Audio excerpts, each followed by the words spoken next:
आज से हम शुरू करने वाले हैं विजन IAS की जो मंथली मैगजीन आती है उसके सब्जेक्ट वाइज जनरल नॉलेज के लिए। अभी रिसेंटली ही लोकल बॉडीज न्यूज में रहीं उनकी कार्य क्षमता के लिए लेकर, तो ये अपने पॉलिटी एंड गवर्नेंस से जुड़ा हुआ सेक्शन होता है। Capacity building of urban local bodies ULBS, जिसके लिए ULBS भी बोला जाता है। हाल ही में क्षमता निर्माण आयोग CBC वन ने आवासन एवं शहरी कार्य मंत्रालय के सहयोग से शहरी स्थानीय निकायों अर्बन लोकल बॉडीज के क्षमता निर्माण पर एक राष्ट्रीय कार्यशाला का आयोजन किया है। इसका उद्देश्य पूरे भारत में ULBS की क्षमता विकास के लिए एकीकृत दृष्टिकोण को बढ़ावा देना है।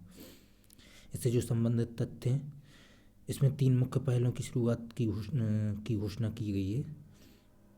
एक तो ministry of home affairs and urban bodies की क्षमताओं को बढ़ाने के लिए वार्षिक क्षमता निर्माण योजना ACP एनुअल कैपेसिटी बिल्डिंग है ना प्रोजेक्ट,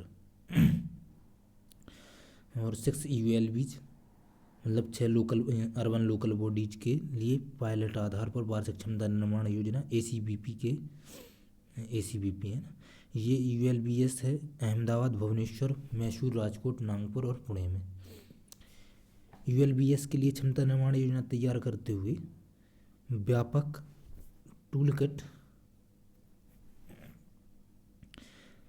इसका जो उद्देश्य है ULBS की समृद्धि और विकास में मदद करने के लिए आवश्यक संसाधन उपलब्ध कराना है। क्षमता निर्माण आयोग क्या होता है, इसके क्या क्या उद्देश्य हैं, ये क्यों स्थापित किया गया। कैपेसिटी बिल्डिंग कमीशन CBC, इसका जो है गठन 2021 में भारत के राजपत्र में प्रकाशित एक अधिसूचना के जरिए किया गया।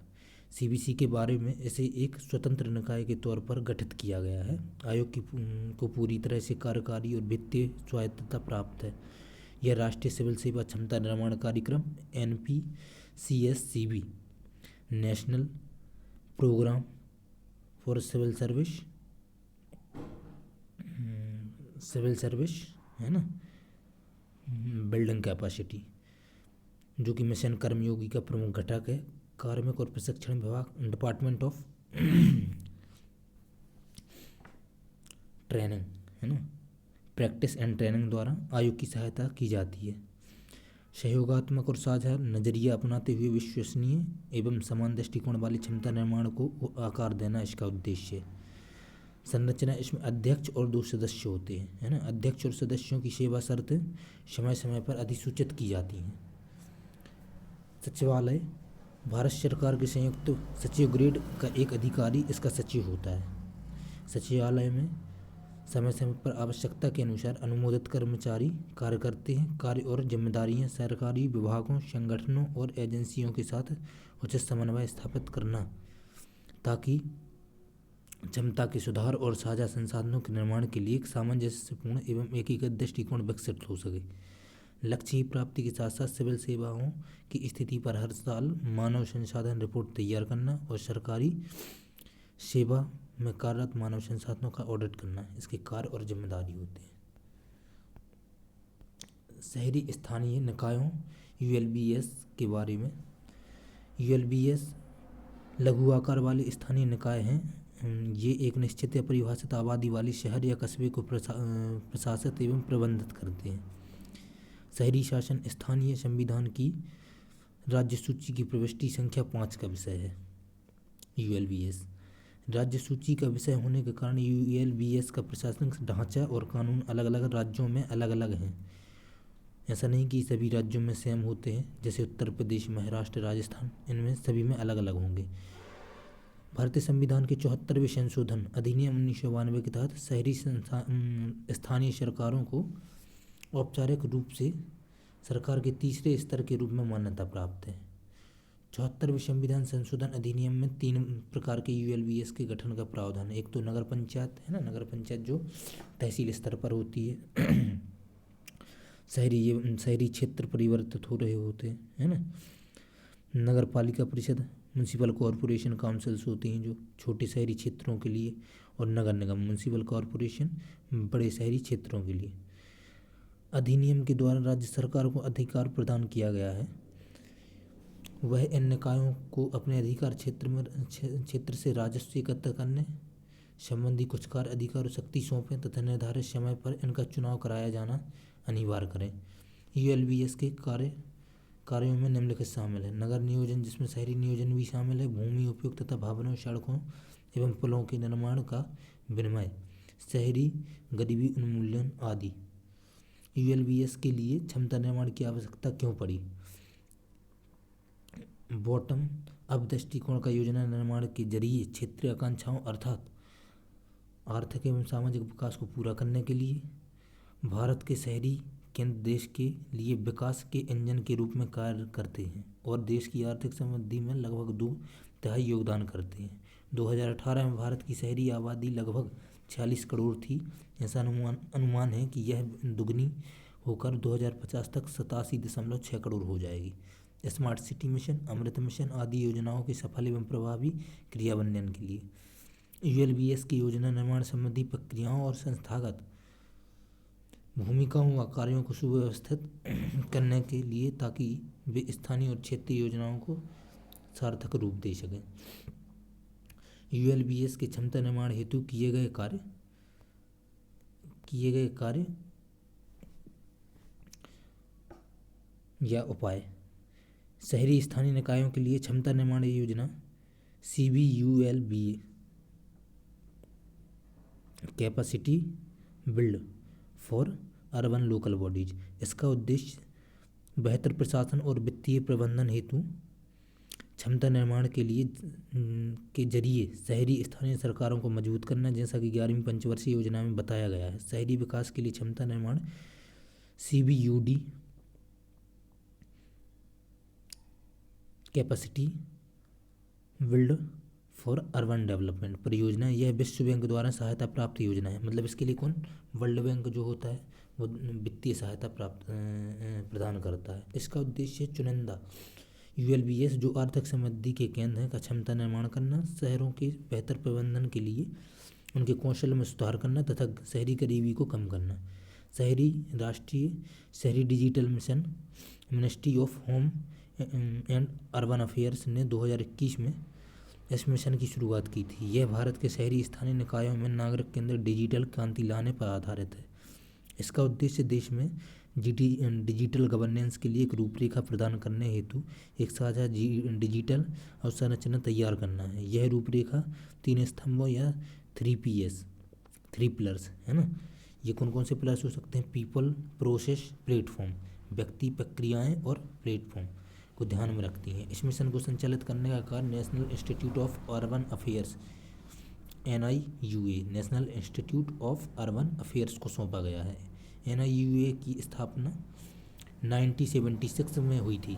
यह शहरी विकास एवं प्रबंधन हेतु अनुसंधान, प्रशिक्षण और सूचना प्रसार के लिए कार्यरत एक प्रमुख संस्थान है। जवाहरलाल नेहरू राष्ट्रीय नवीकरण मिशन JNNURM यह मिशन निम्नलिखित पर ध्यान केंद्रित करता है: शहरी अवसंरचना और सेवा वितरण प्रणाली में दक्षता लाना, सामुदायिक भागीदारी को बढ़ावा देना और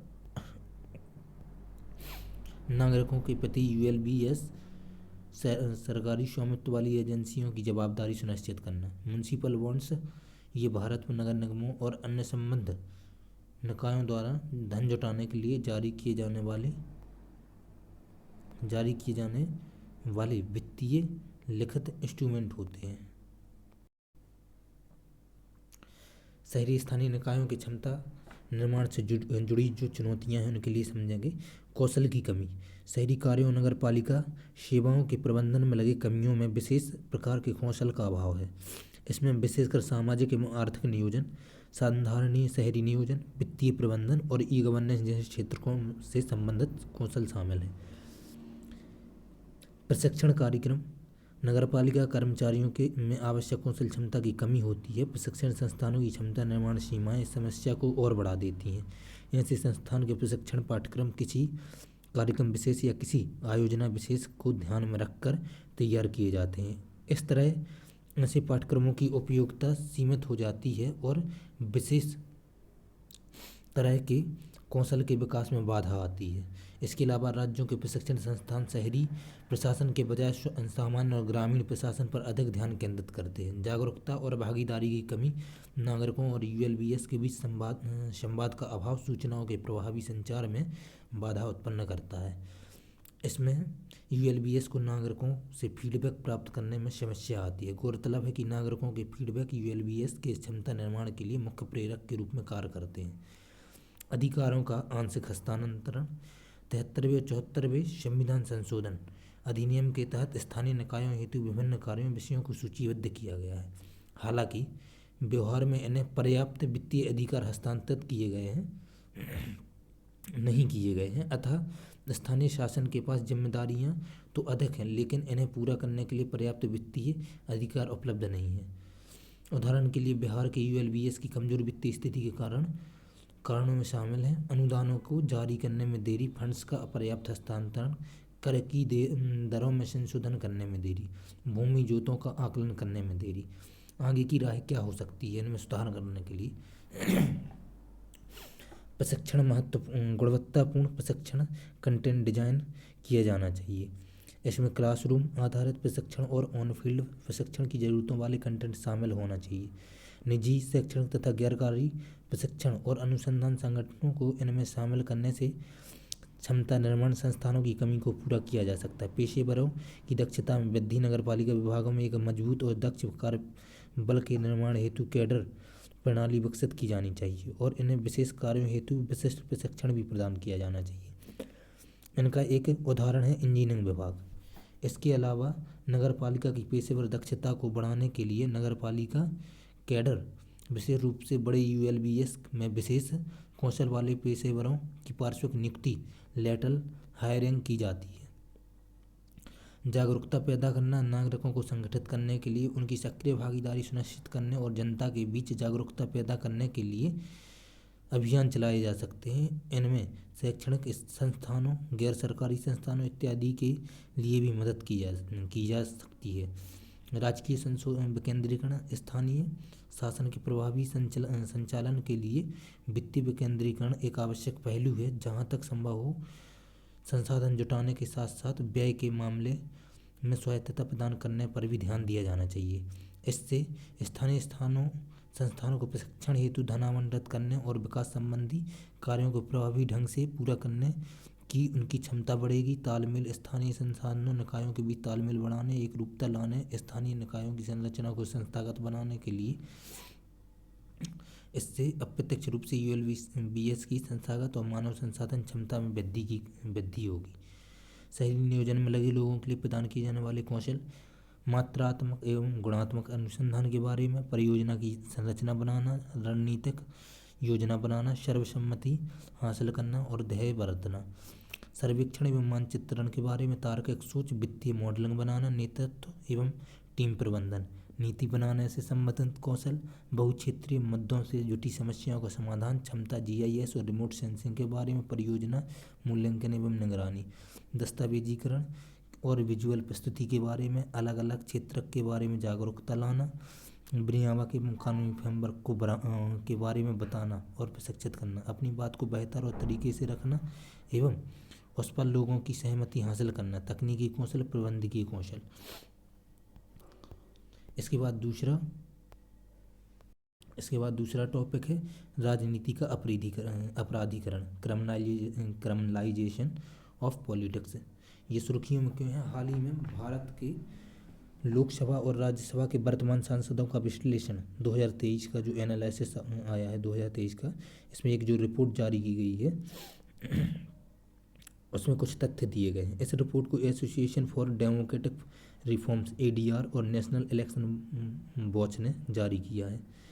रिपोर्ट के जो मुख्य बिंदु हैं, वर्तमान सांसदों पर आपराधिक मामले। विश्लेषण किए गए सांसदों में से 40% सांसदों ने अपने खिलाफ आपराधिक मामले दर्ज होने की घोषणा की है। वर्तमान सांसदों पर गंभीर आपराधिक मामले। 25% सांसदों ने अपने खिलाफ गंभीर आपराधिक मामले दर्ज होना स्वीकार किया है। ऐसे मामलों में हत्या, अपहरण, महिलाओं के खिलाफ अपराध आदि शामिल हैं। आपराधिक मामलों वाले वर्तमान सांसदों के अधिकतम प्रतिशत वाले राज्य केंद्र शासित प्रदेश। इसे राज्यों केंद्र शासित प्रदेशों को क्रम में लक्षद्वीप, केरल, बिहार, महाराष्ट्र।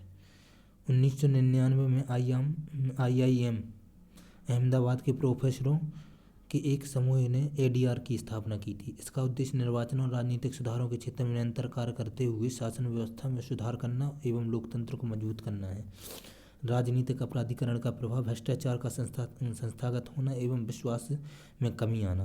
भ्रष्टाचार तब उत्पन्न होता है जब कानून के शासन, रूल ऑफ लॉ की अवहेलना की जाती है और यह राजनीति के अपराधीकरण से संबंध हो जाता है।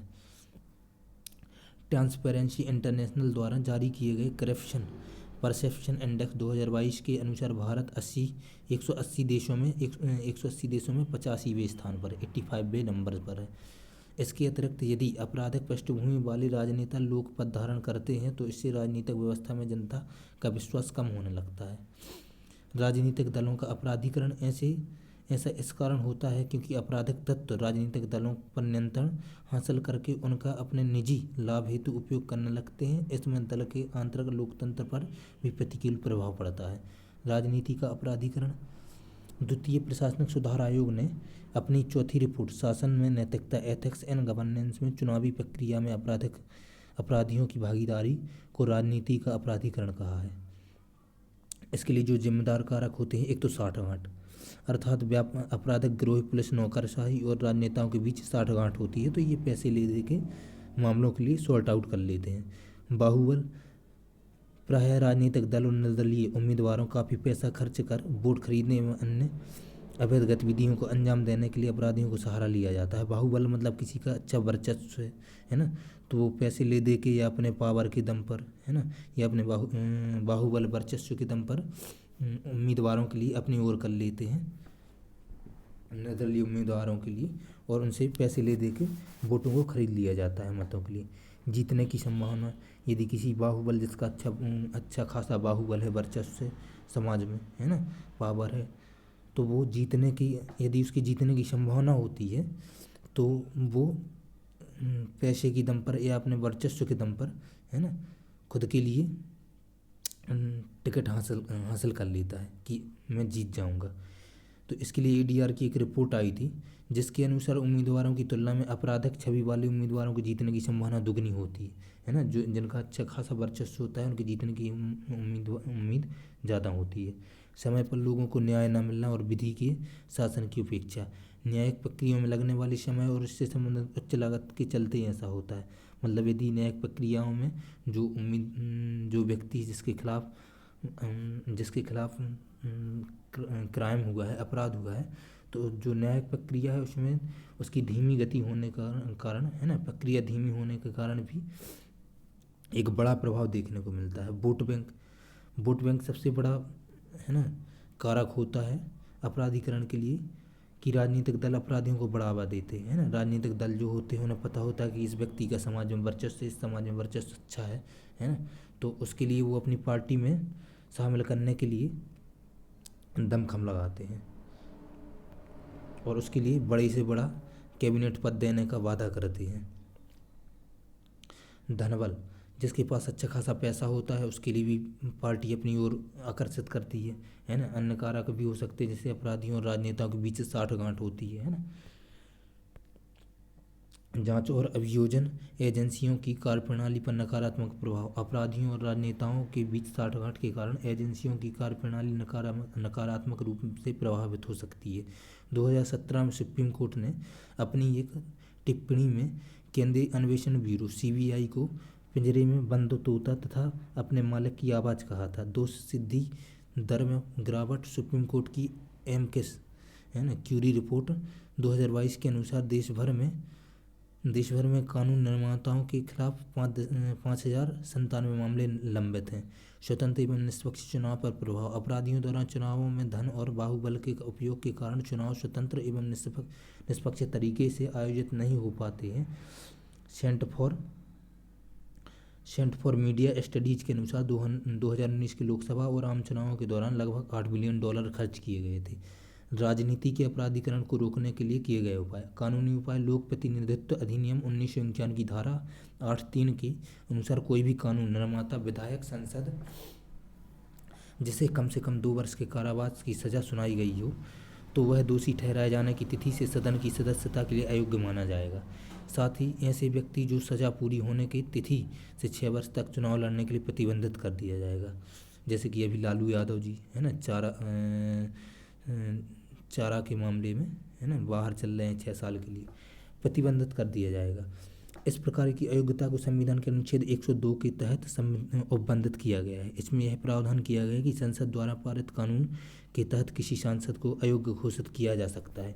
इसी तरह अनुच्छेद 191(1) के तहत राज्यों के संदर्भ में ऐसा भी प्रावधान किया गया है।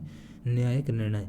भारत संघ बनाम एसोसिएशन फॉर डेमोक्रेटिक रिफॉर्म्स बाद 2002। सुप्रीम कोर्ट ने कहा कि मतदाताओं को उम्मीदवारों के जीवन से जुड़े मामूली कानूनी मामलों के बारे में जानने का मूल अधिकार प्राप्त है। इसमें उचित जानकारी रखने संबंधी अधिकार को वाक एवं अभिव्यक्ति की स्वतंत्रता के से प्राप्त एक अधिकार के रूप में वर्णित किया गया है। People's for civil liberties (PUCL) बनाम भारत संघवाद 2004। सुप्रीम कोर्ट ने लोक प्रतिनिधित्व अधिनियम 1951 की धारा 33B को असंवैधानिक और अमान्य घोषित कर दिया था। यह धारा उम्मीदवारों को केवल अधिनियम के तहत ही जानकारी प्रदान करने की अनुमति देती थी। लिली थॉमस बनाम भारत संघवाद 2013।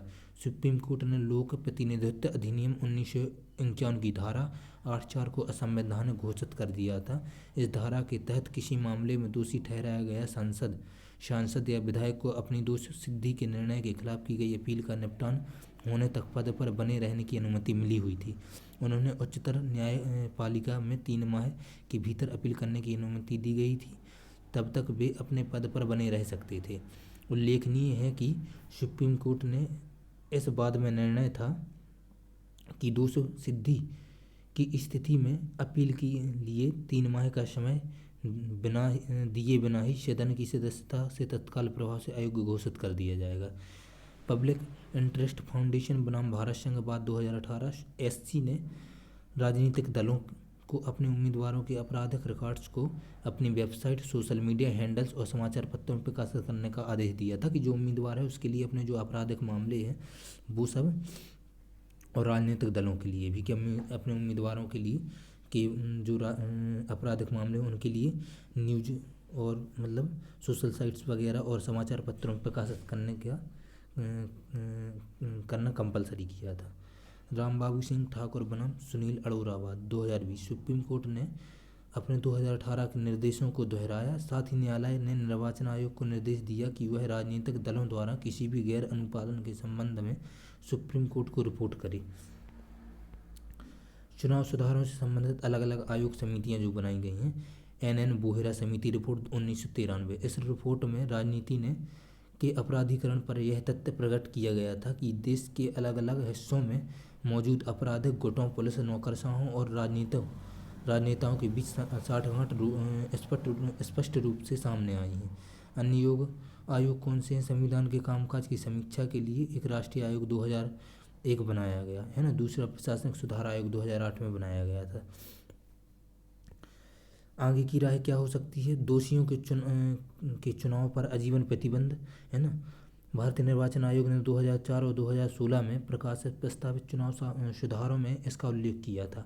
हाइब्रिड निर्वाचन प्रणाली 170वें विधि आयोग की रिपोर्ट में हाइब्रिड प्रणाली के संदर्भ में सुझाव दिया गया था। इसके अनुसार चुनावों का आयोजन 75% first past the post FPTP system तथा 25% अनुपातक प्रणाली के माध्यम से किए जाने की सलाह दी गई थी। विशेषज्ञों के अनुसार first past the post system प्रत्येक चुनाव में उम्मीदवारों को बड़ी राशि खर्च करने के लिए प्रोत्साहित करती है। झूठा हलफनामा दाखिल करने पर दंड। विधि आयोग ने चुनावी अयोग्यता शीर्षक वाली अपनी 244वीं वर्ष रिपोर्ट में सुझाव दिया था कि झूठा हलफनामा दाखिल करने पर दंड को बढ़ाया जाना चाहिए और न्यूनतम 2 वर्ष के कारावास की सजा दी जानी चाहिए। साथ ही ऐसे अपराध को भी अयोग्यता का आधार बनाया गया था। राजनीतिक दलों में आंतरिक लोकतंत्र। संविधान के कामकाज की समीक्षा के लिए राष्ट्रीय आयोग NCRWBC की रिपोर्ट ने राजनीतिक दलों में आंतरिक लोकतंत्र के लिए एक समर्पित कानून का सुझाव दिया था। लोकतंत्र प्रतिनिधित्व अधिनियम 1950 में संशोधन। ऐसे व्यक्तियों को चुनाव लड़ने से रोका जाना चाहिए जिनके ऊपर जघन्य अपराधों के आरोप लगे हुए हैं। अन्य सुधारों। भारत के चुनाव तंत्र में सुधार के लिए वापस बुलाने का अधिकार, राइट टू रिकॉल। चुनाव में राज्य द्वारा वित्त पोषण, त्वरित न्यायिक प्रक्रिया जैसे उपाय किए जाने की आवश्यकता है। संबंधित सुर्खियाँ। Association for Democratic Reforms ADR और नेशनल इलेक्शन वॉच ने हेट स्पीच से संबंधित घोषित मामलों वाले वर्तमान सांसदों विधेयकों का विश्लेषण रिपोर्ट भी जारी की। रिपोर्ट के मुख्य बिंदु क्या क्या थे? कुल 107 वर्तमान सांसदों, 33 सांसदों और विधायकों 74 ने हेट स्पीच देने से संबंधित मामलों की घोषणा। कुल 107 वर्तमान सांसदों, 33 और विधायकों 74 ने हेट स्पीच देने से संबंधित मामलों की घोषणा की है। हेट स्पीच के बारे में विधि आयोग की 267वीं रिपोर्ट 267 रिपोर्ट में कहा गया है कि हेट स्पीच को भारत के किसी भी कानून में परिभाषित नहीं किया गया है। हालांकि कुछ कानून की धाराएं जैसे IPC की धारा 153A, 153B और 295A वाक स्वतंत्रता के अपवाद के रूप में वाक या स्पीच या भाषण के चुनिंदा रूपों पर रोक लगाती है। तीसरे नंबर का टॉपिक है कानून निर्माताओं के संसदीय विशेषाधिकार, parliamentary privileges of law makers. ये सुर्खियों में क्यों रहा?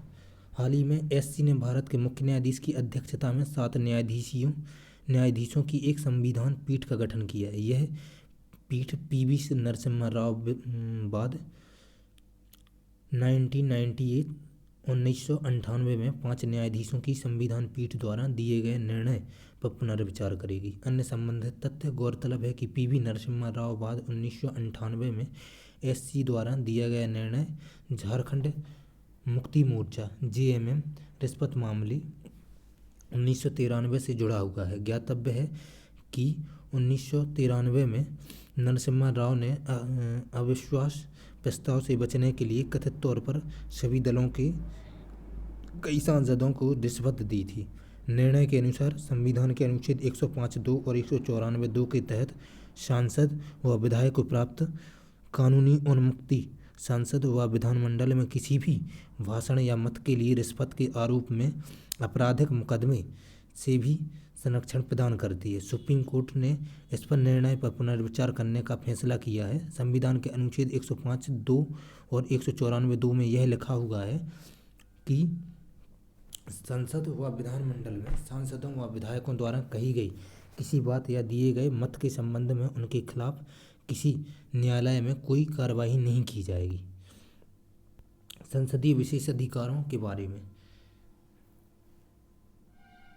संसदीय विशेष अधिकारों विधायिका के संसदों सदस्यों को प्राप्त कानूनी प्रतिरक्षा है। इनके तहत कानून निर्माताओं को उनके विधायी कर्तव्यों के दौरान किए गए कुछ कृत्यों या दिए गए बयानों के लिए सिविल या दंडिक दायित्वों में सुरक्षा प्रदान की जाती है। अब तक ना तो संसद और ना ही किसी राज्य विधानमंडल ने ऐसा कोई कानून बनाया है जो सदनों, उनके सदस्यों और समितियों की शक्तियों, विशेष अधिकारों एवं उन्मुक्तियों को परिभाषित करता हो। यहाँ यह ध्यान दिया गया है कि संसद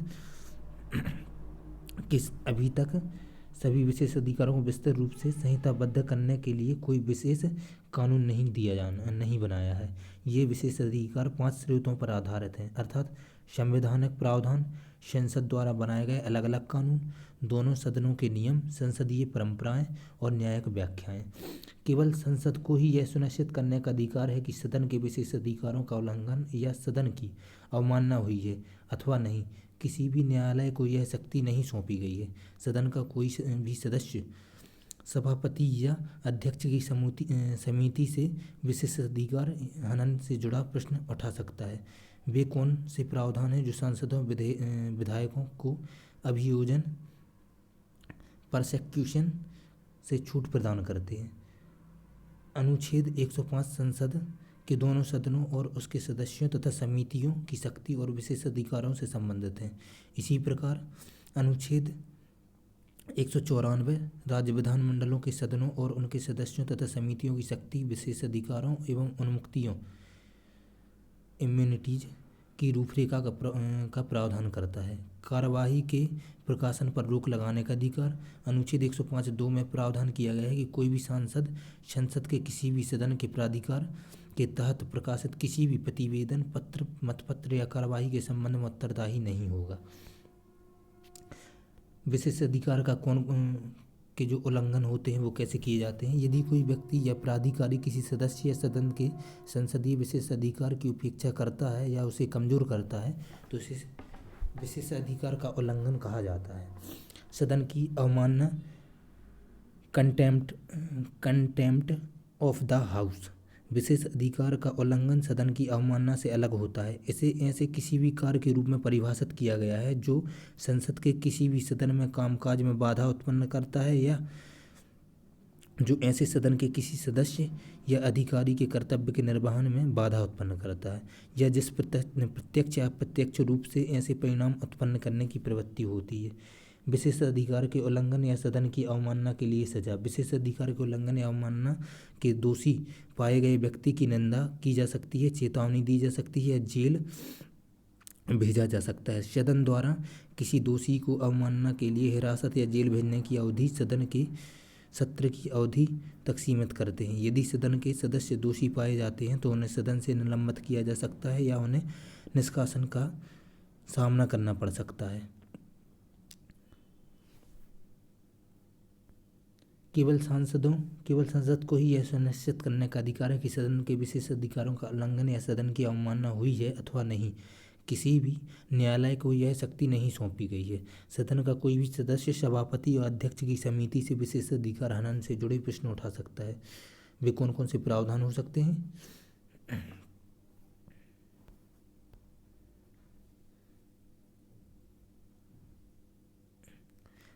सांसदों या विधायकों की अभिव्यक्ति की स्वतंत्रता सुनिश्चित करना ताकि वे किसी कानूनी परिणाम के डर के बिना अपनी बात रख सकें। संसदीय विशेष अधिकार को बनाए रखने के लिए क्या क्या तर्क हो सकते हैं? संसदीय सत्रों में सांसदों की उपस्थिति सुनिश्चित करना, बिना किसी हस्तक्षेप के दोनों सदनों के कार्यों को स्वतंत्र और प्रभावी ढंग से करना, विधायिका के अधिकार व गरिमा को बनाए रखना, सांसदों या विधायकों की अभिव्यक्ति की स्वतंत्रता सुनिश्चित करना ताकि वे किसी कानूनी परिणाम के डर के बिना अपनी बात रख सकें। हालांकि अनुच्छेद 121 सदस्यों को सुप्रीम कोर्ट और हाई कोर्ट के न्यायाधीशों के आचरण पर चर्चा करने से रोकता है। गिरफ्तारी पर रोक सिविल प्रक्रिया संहिता 1908 में यह प्रावधान किया गया है कि किसी भी कानून निर्माता को सदन के सत्र से 40 दिन पहले, सत्र के दौरान और सत्र के स्थगन से 40 दिन बाद तक गिरफ्तारी नहीं किया जाएगा। हालांकि यह विशेष अधिकार दीवानी मामलों तक ही सीमित है। किसी संसद सदस्य को सत्र दौरान या अन्यथा किसी आपराधिक मामले में कार्रवाई की कोई छूट प्राप्त नहीं है। प्रक्रिया के नियमों और दृष्टांतों पर आधारित विशेष अधिकार संसद को किसी भी दंडक आरोप या अपराध के लिए किसी सदस्य की गिरफ्तारी, हिरासत, दोष सिद्धि, कारावास और रिहाई के संबंध में तत्काल जानकारी प्राप्त करने का अधिकार है। अज्ञात व्यक्ति को बाहर करने का अधिकार सदन के सदस्यों और गैर सदस्यों को कार्यवाही से बाहर करने की शक्ति तथा अधिकार प्राप्त है। सदन में स्वतंत्र और निष्पक्ष चर्चा सुनिश्चित करने के लिए यह अधिकार आवश्यक है। इसके अतिरिक्त अनुच्छेद 122 के प्रावधानों के अनुसार न्यायपालिका प्रक्रिया की कथित अनियमितता के आधार पर संसद की किसी भी कार्यवाही की वैधता की जांच नहीं कर सकती है। संसदीय विशेषाधिकारों के सुधार की आवश्यकता। उपयोग संसदीय विशेषाधिकारों का दायरा तथा सीमाएं अभी तक सुनिश्चित नहीं की गई हैं। कुछ उदाहरणों में विशेषाधिकार सांसदों को अभियोजन से बचाते हैं, क्योंकि जब सदन का सत्र चल रहा होता है तो दीवानी मामले शुरू नहीं किए जा सकते। दुरुपयोग संसद तथा विधानमंडलों के सदस्यों द्वारा शक्तियों और अधिकारों के दुरुपयोग के कई मामले सामने आए हैं। इसके परिणाम स्वरूप नागरिकों के मूल अधिकार का उल्लंघन हुआ है। निरीक्षण का अभाव। सदन के सदस्यों को उनके विशेषाधिकार का व्यक्तिगत या आधिकारिक लाभ हित के लिए दुरुपयोग करने से रोकने हेतु किसी भी स्पष्ट तंत्र का अभाव है। निर्धारित प्रक्रिया का अभाव। विशेषाधिकार हनन के मामले में निपटने के लिए संसद ने अभी तक प्रक्रियाओं का कोई फ्रेमवर्क निर्धारित नहीं किया है। इस पर केवल अत्यावश्यक परिस्थितियों के आधार पर ही विचार होता है। उदाहरण के लिए इस मत पर स्पष्टता का अभाव है, क्या आरोपी को सुनवाई का मौका दिया जाना चाहिए अथवा क्या उसे कानूनी प्रतिनिधित्व का अधिकार दिया जाना चाहिए या नहीं। प्रकृति न्याय के विरुद्ध विशेषाधिकार नियमों का उल्लंघन वस्तुतः कानून निर्माताओं राजनेताओं को अपने ही मामलों का न्याय करने की अनुमति देता है। यह हितों के टकराव का कारण बनता है। अनुच्छेद 50 के तहत शक्तियों के पृथक्करण के सिद्धांत का भी उल्लंघन करता है। साथ ही यह निष्पक्ष सुनवाई के समर्थकों के प्रतिकूल है। संवैधानिकता का उल्लंघन। संहिताबद्ध विशेष अधिकारों की अनुपस्थिति सदन को यह निर्धारित करने की असीमित शक्ति प्रदान करती है कि विशेष अधिकार का उल्लंघन कब और कैसे होता है। आगे की राय क्या हो सकती है। कानून निर्माताओं को रक्षा प्रदान करना आवश्यक है। हालांकि संविधानवाद सुनिश्चित करने के लिए विशेषाधिकार को संहिताबद्ध करना, विशेषाधिकारों के उल्लंघन के मामले में मानक संचालन प्रक्रिया स्थापित करना आदि के लिए तत्काल उपाय किए जाने की आवश्यकता है। इसके अलावा संसद अपने सदस्यों द्वारा विशेषाधिकारों के दुरुपयोग की निगरानी के लिए विशिष्ट कानून अधिकार बनाकर स्पष्ट सीमाएं स्थापित कर सकता है।